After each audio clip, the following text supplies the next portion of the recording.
You may have seen my response to the PFA report on racial stereotyping in sports commentary. I did an interview for the Mail, which they published this morning as a first person piece for some reason. I did it as an interview.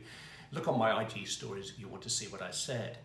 The report's particularly interesting to me because it's probably the first in-depth analysis of any element of commentary that I've ever seen. It got me to thinking how little detailed feedback I've ever really had from producers and editors, and on any of the content of the commentaries that I've done down the years. And I actually always make a point of complimenting colleagues from other channels when I heard something which I think they've done which is really good. It's probably the only feedback that they really get too.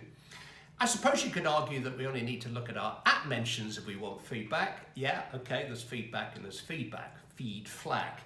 As commentators, we're always going to annoy you because we don't necessarily want your team to win quite as much as you do. But aside from all the cliches and the hype that we're accused of, we do try, or we should try, to use the language accurately and responsibly. Racial stereotypes are not just wrong, morally wrong. They are inaccurate and they are irresponsible. They are lazy, they are thoughtless. And in my blown up opinion, far too much sports commentary is lazy and thoughtless.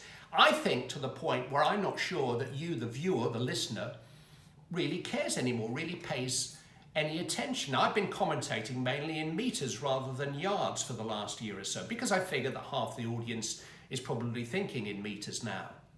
I've not had a single comment about that. Maybe it's pub viewing, communal viewing, maybe it's second device usage, but when did you last hear a great commentary? When did it last matter to you what we were saying? I mentor media undergraduates. I discuss the business, the purpose of commentary with them.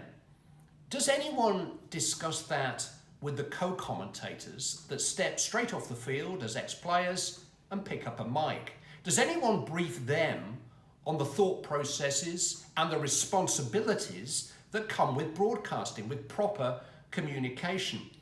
I've written to the PFA today suggesting that we set up some proper training because co-commentators, ex-players, their members may well have contributed to the stereotyping in these findings. Most of the opinions and judgments that you hear during a commentary come from the co-coms, don't they? They don't come from me, the lead com. I've been made aware of the tendency that is described in this report at kick it out seminars and so on for several years. Anything that makes you think about how you commentate is good. Anything that makes you think about it just a little bit more than you have been doing. I've always been mindful of this argument, and mindful is prepared.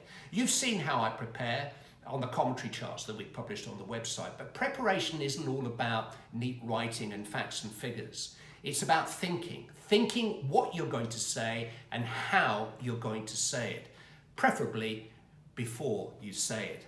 That is what this report is telling us commentators to do, all of us, commentators and co-commentators, and I'm all for that.